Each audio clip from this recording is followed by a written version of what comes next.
You know when you've got a fan base that continuously feels the need to be aggressive and attack a rival uh, company to the one they sort of, I don't know, pray to. It's the one they sort of, no, they actually do call the engineer of their console a god and a genius. So when something challenges that, they feel the need to hate and attack it. Anything. They just seem to find any kind of news and just so they can get one up on the other console. Even if it's not relevant, even if it's not factual news, even if it's fake news, they just feel the need to hate. They have to hate because they're very insecure children. We've got another scenario, and it's still going on now based on this information. So I'm not going to let it lie as always. I'm going to get my point across because it's ridiculous and I'm not going to stop. What makes you think today's outcome will be any different? Because this time, I won't stop until you're just a greasy smear on my fist. Let's go. So let's continue. So if they had bothered to scroll down in the original documentation that come out about this, it says Outrider developer People Can Fly has claimed that has not received any royalties from publisher Square Enix during the game's first quarter sales, which has led to it to assume the game has not yet been profitable. Now, for some reason, they targeted Game Pass this and blamed Game Pass. Even though the game was multiplayer, it was also on PlayStation 4 and 5, and I assume they had the option to buy it. Why didn't they buy it? Why is all the blame thrown at Game Pass? It clearly couldn't have made money on PlayStation either, yet they're going to ignore the facts and just target Game Pass because it's easy for them and they're insecure about Game Pass because they have to pay £70 for their games where we don't. So let me continue. That's despite the loot shooter enjoying a huge engagement numbers at launch, according to Square Enix, with some 3.5 million unique players recorded in its first month, partly thanks to an Xbox deal which saw the game release day one on Game Pass. So let's just point that out there. The game was very successful. Loads of people played it.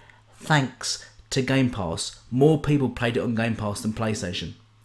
Okay, so just so you got that in your minds. People Can Fly claimed in an investor note on Tuesday that it was blue royalties from sales of Outriders that only after all costs of the game had been recouped by Square Enix. These costs include production, distribution, promotion, QA. People Can Fly has previously confirmed that Square Enix also owns Outriders IP. Right, so clearly what this is, it has nothing to do with Game Pass at all, or anything like that. Clearly what's happening here is Square Enix being greedy, and they've got this company, People Can Fly, to make this game for them. They've made it, they've released it various places, but they're not paying them royalties on it. Especially that's where the majority of money comes from Game Pass. Is from royalties, not from sales, obviously, because it's not sold. So Square Enix would have got a portion of money to put the game on Game Pass, and Square Enix is not paying them this money. Now, this is an issue between Square Enix and People Can Fly. This has got nothing to do with Microsoft and Game Pass. The deal ended there when they give Square Enix a bunch of money. They said, here's a bunch of money for your game. Square Enix goes, here's the game, just as usual. And then they've not passed that on.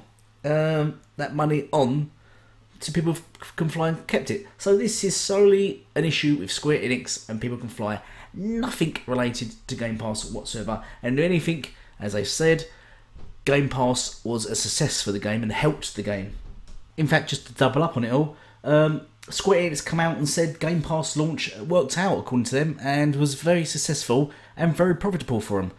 In fact, they're very happy with Game Pass. So happy that, as I said, they're going to be putting more games onto the Game Pass system. They very much enjoy it. Like many developers actually like putting games onto the Game Pass system. It does very good for them. It does very well for them. And this has been proven time and time again with the massive success of games that are going to Game Pass. Games that wouldn't normally be played or seen are going to Game Pass. Loads of people are playing them. And it's really helping the companies and developers as a whole. What people get confused about is when they think about sales. They think that when Phil comes out and says the sales of games are boosted by Game Pass, they think that when the games go into Game Pass day one, the sales will go up. That's not how it works. What generally happens, as you see with GTA news recently, the sales will go obviously go stagnant while it's in Game Pass because people are playing it. But then if they enjoy the game, they will buy the game. But that's not where the sales generally shoot up. The sales of the games generally go up when the games leave Game Pass. Because what happens, like myself, so I've done it with Shinobi Striker. You get into a game, you put a lot of effort into it, you buy some of the DLC because, the game is free, so you buy some add-ons and things and some other bits. You really get into the game, you're really enjoying it, and then it goes out of Game Pass, and then you think, oh, I'll buy it. Or as it comes closer to the end of it going out of Game Pass, you get a warning saying this game will leave Game Pass this week. You think, right, now I'm going to buy it. Plus you get your 20% discount or your 10% discount, remember, when you buy it from Game Pass. And then you buy it, and then that's when the sales shoot up. So the sales don't generally shoot up on these games until they're about to leave or have left Game Pass. And that is the example that we see with GTA recently, where people are making a big joke again about the game leaving Game Pass. But the I can't remember the developers of GTA now, they was extremely happy with Game Pass because their sales shot right up for that game. Because people that hadn't played, I'm surprised there's still people buying the game and haven't played it yet, but there were people buying GTA thanks to it being on Game Pass. So that's what happens. And this is generally what happens on Twitter and social media from that fan base. They speak before they think, or they're just so biased on one side, it's incredible that they just hand receipts and L's to themselves. They hand people receipts, and in return they get L's, and they get egg on their face, and they look stupid. To the point recently we've got PS fanboys actually quitting Twitter or blocking everyone because people are just destroying them and embarrassing them and going back on old tweets that they've said. I mean, but the way they're going on about this is they're trying to just pull down Game Pass. They're so engrossed in ruining Game Pass because they don't like it, because Sony doesn't offer a better service than they do, like £70 games. But let's look at a comparison actually. There's another Square Enix game which was on PS Plus, which Sony put money into it and they paid for exclusive DLC, and they've give Square Enix a load of money. The Avengers. This game, as you can see, Marvel's Avengers flopped so hard that it still hasn't recouped development costs. There's been none of this. They've been completely silent about this, not covered this at all. And remember, this is from the fan base that continuously tell people to support the devs, that are happy to pay £70 for games because they think they're supporting the devs. Marvel's Avengers get PS Plus exclusive content. Yeah, exclusive content on PS Plus. Yet they still didn't support it. They still didn't throw their £70 at this game. They still didn't throw money at this game. They didn't support these devs. These devs lost a lot of money. Square Enix lost a lot of money from Avengers, which Sony and the fanboys were promoting. But they continuously hounding everyone to support games, to spend £70 on new games, because Sony tells them to put that voice out, to send that message, pay £70 for your games. And the irony is, if the PlayStation fanbase supported Avengers, like they always talk about and tell everyone else to do, Square Enix wouldn't have lost 62 million in the quarter it released, and they probably wouldn't have to then shaft People Can Fly, would they? But no, rather than sort of target themselves, target anything, they keep quiet over stuff like this and then feel the need to attack gamers on another platform, on Game Pass, that are all enjoying the game. And we've already proven that more of them are playing it. So more people on Game Pass are playing the game, but they're attacking them, saying they're not supporting the devs and it's their fault that the game's failed. It's absolute hypocrisy and just stupidity. So to wind it down now, at the end of the day, play your system, play your games, and enjoy it. Stop worrying about what else other people are doing on their systems. Stop worrying about how they're spending their money. Stop worrying about how these companies are spending money. Stop worrying about how companies are making money. Just play your games. If you don't like the other console, just don't worry about it. Just ignore it. It's not your issue. It's not your problem. People are going to come in and go, yeah, but your channel... My channel just reports news. I put the news out there for you to listen to and read.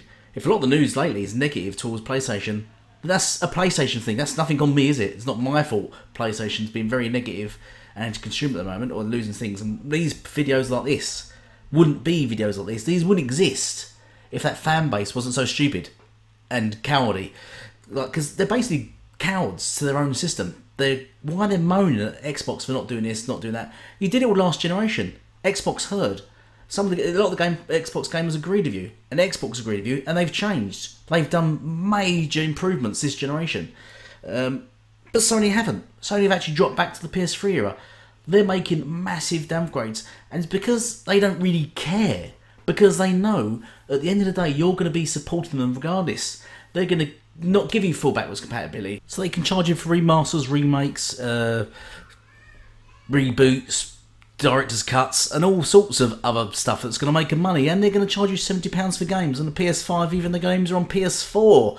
And they're just really upscaled versions of PS4 versions.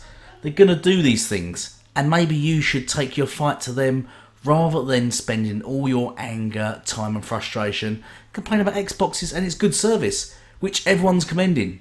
You really need to grow up and just rethink your lives, to be honest with you. It's pathetic, and you're just looking stupid on social media. This is why you get people like Griffin Gaming and Fritanga and Oh No It's Alex, who are PC gamers, and a whole host of others, just highlighting how stupid the PS fanboy are, how you all are, on a daily basis, because of the nonsense you continuously come out with.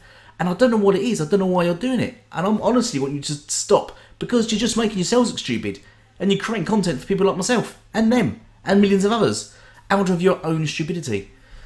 Right, well, I'm going to leave it there. Thank you all for watching. Please sub and share it out. I'm on Twitter now, as you can probably, don't know if you know that by now. I can't even remember the Twitter handle. It's some gibberish.